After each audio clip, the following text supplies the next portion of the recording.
So, trying to answer this question on disorder in bulk band structure, how large is large enough? We have this dependence on the system size, and it may be non-monotonic, even with the clustering.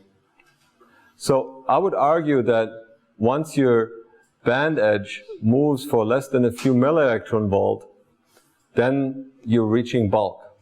So my personal claim would be, you have reached bulk in roughly 100,000 atoms. That's a pretty big chunk size. Because before that here, in less atoms, you actually have non-monotonic behavior. It's not even clear that you're predicting the right trends if you make the system slightly larger. Now be aware that most ab initio calculations stop at 100 atoms. So look at this noise that you have on here, right? There's 150 millielectron volt noise that is given in this kind of calculation. That noise is due to concentration disorder, configuration disorder, clustering, right? It's not clear of what the right answer really is. So if somebody does an alloy calculation for you in a DFT or an ab initio calculation and they give you one value, you've got to be really suspicious. You've got to ask for, all right, give me different configurations. How big of a system did you compute? How do you really trust that number? Okay? So, the conclusions are that you have band edges and band gaps that are influenced by placement or configuration disorder. You might have concentration noise, and you can have clustering. Note that the system size is very important. To me, bulk starts at around 100,000 atoms. That means nanostructures are not bulk. And quantum dots, nanowires, and quantum wells that have dimensions that are much smaller than the 12 nanometers, which correspond to a chunk of 100,000 atoms, are going to be sensitive to the local order of these atoms. Okay? Yeah? How did you choose the distribution of your... I didn't, just throw dice. No, the distribution of configuration, noise, and... I didn't choose it. I ran 3,000 samples, and then I measure what the concentration was in actuality, and I plot a histogram of what the concentration was. And what I'm showing is that if you do that for an ever-increasing number of atoms in your system, that noise obeys the law of large numbers. It goes down as order square root of n, which you expect. So it's a straight line on a log scale. Okay? So it's statistical sampling. That's it. I don't impose a distribution. And since it's pretty smooth, we sort of stopped at samples of 3,000. I'm sure you can drive that further. I'd like to point out we did 3,000 calculations for a quantum dot or bulk system containing 1 million atoms or something, right? That's a lot of compute power to do, right? And I mean, each data point is quite expensive too. Yes? What about silicon germanium? Is it available for implication binding? Yeah. Yes. What I don't understand, here also a random only is used. So, there's two ways of doing it. In the VCA approach, this virtual crystal approximation, the virtual crystal approximation averages out the material properties, and you end up with a smooth material, right? But is a first neighbor or second neighbor? Oh, sorry. We do a nearest neighbor tight binding. That's what we do.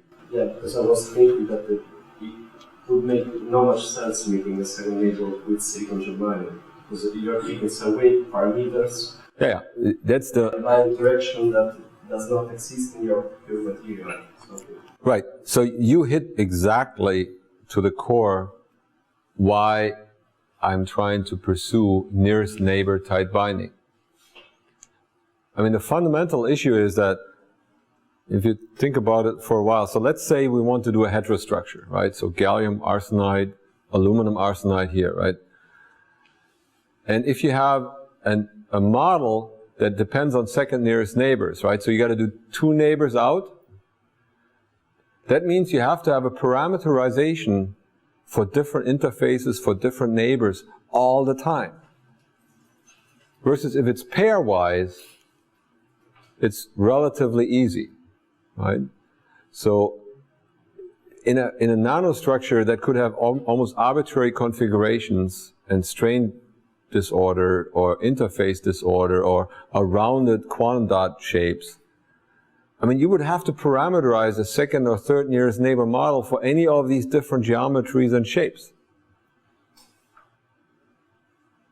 That sort of violates my kind of thinking on there's materials, I don't mess with them. There's a basis description, I don't mess with them. I take my Legos, I assemble these atoms, I put them together in a nanostructure from geometry aspects, and now I'm going to turn my code loose, and I'm going to get transport or electronic structure, but I don't muck with the materials. That is in stark contrast how many material scientists do their work. They say, well, I don't know exactly what my base is going to have to be. I'm going to have to add plane waves all the time to figure out whether I have enough plane waves. So for anything they do in terms of their electronic structure calculation, they have to be an absolute expert in what they do. And they do numerical experiments all the time, whether they added enough plane waves or their cutoff was long enough and whether they included exchange or not, right?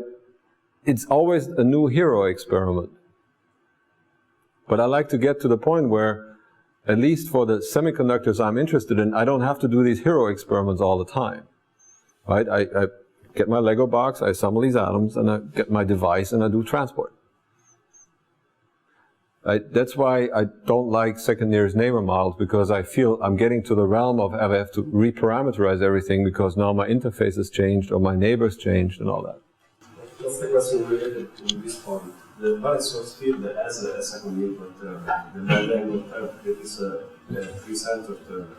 And usually for the arm is an average of the beta of the parameter from the bond angle strength is taken. And this is somehow I don't think UFF. I say it's just an average between the parameters of 2 pure materials. I don't think the VFF we use has second nearest neighbor in it. No, I say the bond angle term. Yeah. Oh, I see. Yeah, bond distance. Oh, I see, because you have actually 3 partners in that angle. And indium, nitrogen, and gallium. Yeah, but the pair-to-pair is still there, right? But I guess the alpha and beta that you have in the angular dependence, I guess we must be doing a linear average for the angle then. Yeah, like it's usually from literature. Yeah, that's right. You can make some mess about this point. Or anything can make a mess. So you have to really calibrate slowly and carefully. But I think this is a big branch of correction about UFF analysis. We have a lot of stuff about these exotic correction and stuff like this.